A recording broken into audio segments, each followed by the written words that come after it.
Alors Cédric Dessailly, directeur de JP2E, je me suis occupé de la construction du moulin d'Hémanville depuis un an maintenant presque.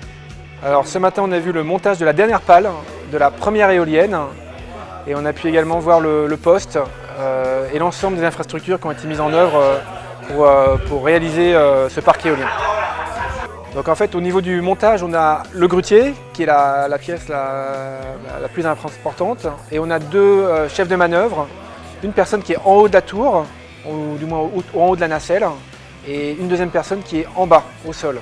Et ces trois personnes discutent pour pouvoir faire avancer la grue, puisque au niveau de la précision, il faut rentrer des vis avec une précision de quasiment 2 mm par rapport au trou, quoi.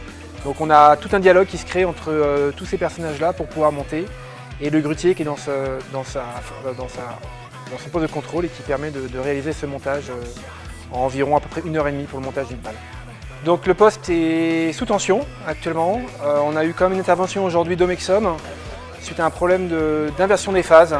C'est-à-dire qu'entre l'arrivée de RTE et le poste, les trois phases ont été inversées. Donc il y a une petite intervention qui a consisté à inverser les phases dans la cellule électrique d'arrivée transformateur. Donc ce bâtiment permet de centraliser l'ensemble de la production du parc. Et l'ensemble de la production passe par le transformateur, donc on est en 20 000 volts, il passe en 225 000 volts et il injecte l'ensemble de la puissance produite sur le réseau 225 000 qui passe à proximité du site. Donc l'investissement global est de 78 millions avec un apport en fonds propres de 15% et la Caisse d'épargne Loire-Centre a apporté 20% du financement. Donc bien évidemment les banques ont apporté un support complet à ce parc puisque le financement est obligatoire pour un tel investissement. Et notamment pour une petite PME comme la nôtre, ça a été quand même une grande chance d'avoir des banques prêtes à nous soutenir dans cet investissement sur le long terme. Donc JP2E entretient avec la Caisse d'épargne des relations depuis relativement longtemps à travers la Caisse d'épargne Normandie. Elle a notamment permis d'investir dans de nombreux projets en énergie renouvelable et on s'est donc directement adressé à la Caisse d'épargne Loire-Centre pour pouvoir réaliser cet investissement puisque c'était leur région. Donc mon nom est Tanguy Lévesque et je suis responsable commercial au sein de Vestas France. C'est-à-dire que nous sommes la société qui avons vendu les machines à JP2E.